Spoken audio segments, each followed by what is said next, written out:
Guys, I have so many books. I have so many books. We're gonna keep going. Bookstore, thrift store hauls. I don't buy new books. I don't buy books new. You shouldn't either. None of these authors are worth supporting. Maybe some of them. Don't take offense. If you're a famous author, hook me up. I write my own books, but um, I like my classics. We're not doing classics right now. We're gonna start with Kai Bird. Kai Bird's The Color of Truth. McGeorge Bundy and William Bundy, brothers in arms. Uh, I try to think that I'm a pretty studied student of history, and I've definitely heard of the Bundys, but I know almost next to nothing about them. So excited to eventually work my way through this biography. Kai Bird, I believe, wrote American Prometheus, which is what Oppenheimer was based on, and I have read that. It's a great book, which is why I picked that one up. Intrigued my interest. I know next to nothing about Christian Science.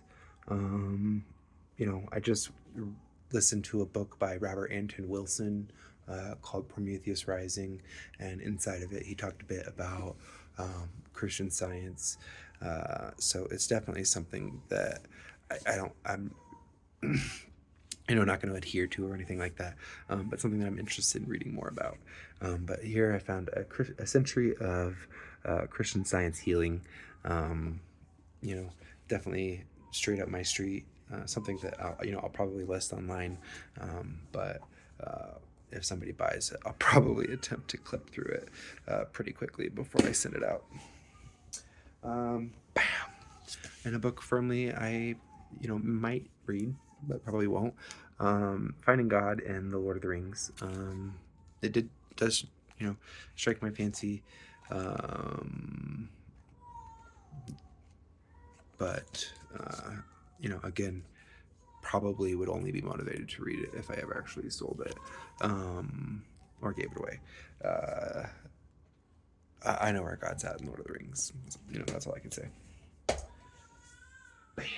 Then I have Max Lucado's Cosmic Christmas. Again, don't know anything about it. It's got some illustrations in it that are cute. It's a hyper clean copy. I've read other things by Max Lucado. He's your Christian mother's favorite author to have on her table stand so people can see. Then I have On Reading Well. This one actually is a for sure Anthony book. Just kind of struck me as something that this is by Karen Swallow Pryor. Finding the Good Books Through Great Books. This is On Reading Well is both a love letter to literature and a handbook on virtue, wisdom, and the good life. Bound to be a classic, it is engrossing work that will appeal to book nerds and casual readers alike. That is On Reading Well. I don't really read books about books, but this one kind of sold me because there's a faith-based perspective here, and anytime there's a marriage between the wider literature world and faith, I'm interested. It's what I like. All right.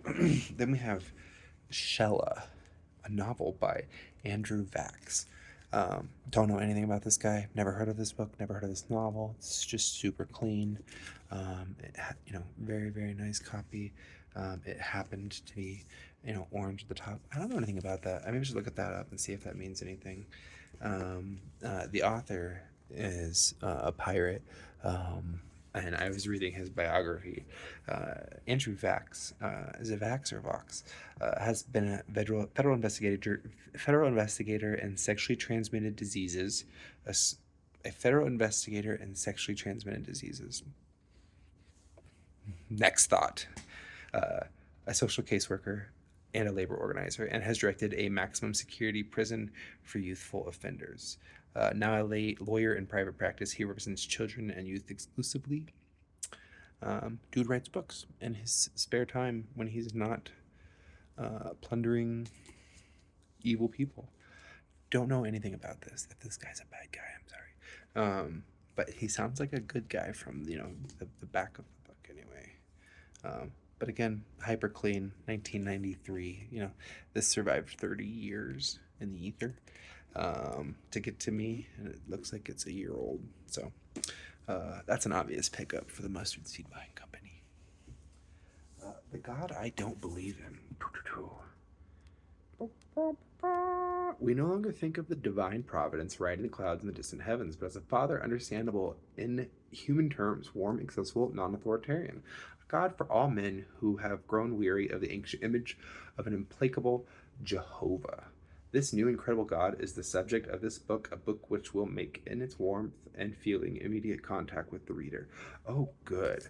So it's like a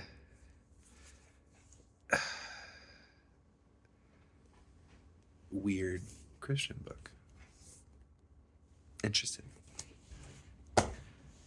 Definitely up my alley. This is a mass-published book, probably by Barnes & Noble or one of the other companies. But it was $2 today. Myths and Legends, Classical Greek, Celtic, Norse, Chinese, African, and Native American, and more.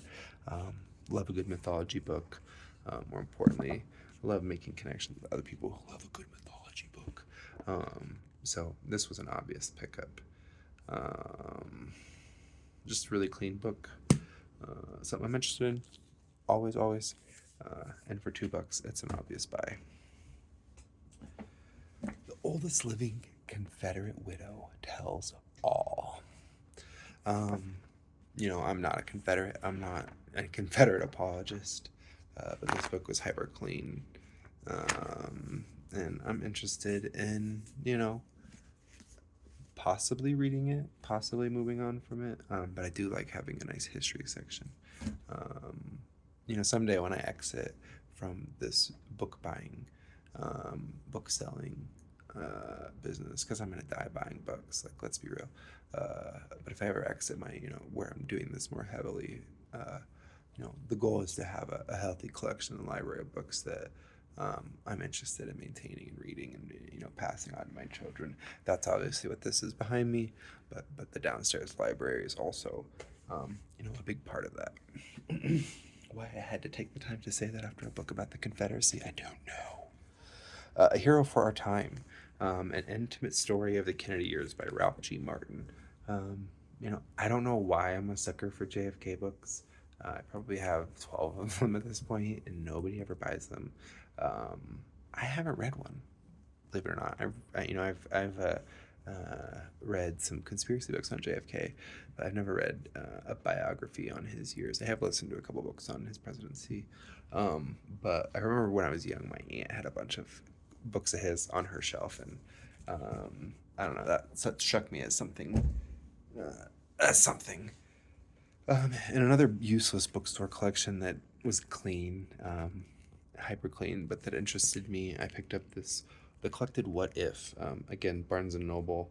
It's got a $1 price tag on there. $1. I paid more than that. No, actually, I paid $2 for this today. Or like $1.75, something like that. But What If wrote, Pontius Pilate hadn't ordered Jesus' crucifixion. Abe Lincoln hadn't abolished slavery. It's like a giant historical, I don't know, it's just a book. There's no basis for any of this, but it's clean, hardback. I didn't have to pay almost anything for it. Straight up my alley. 5 years from now, this could be the thing that just gets me going. The Illustrated Odyssey by Homer. If you haven't read The Iliad and the Odyssey, why are you on my channel? No, I'm kidding. If you haven't read The Iliad and the Odyssey, go stop right now. Go read The Iliad and the Odyssey. The Iliad is massively superior to the Odyssey. I do agree with the classics writers who say, or the classics narrators, editors who do say that it's two different Homers. It does seem to be a different author or a different editor that we get at some point. The Iliad is a brilliant masterpiece, and the Odyssey is, not quite The Empire Strikes Back, but close to it in terms of what it is to the original. So big fans. This was full price. I paid $4.50 for it today, which is probably what it sold for at the bookstore when it was half off and they tried to get rid of it. But it's just really pretty copy of the Odyssey, and as I am a large fan of that, something to reference or possibly move on.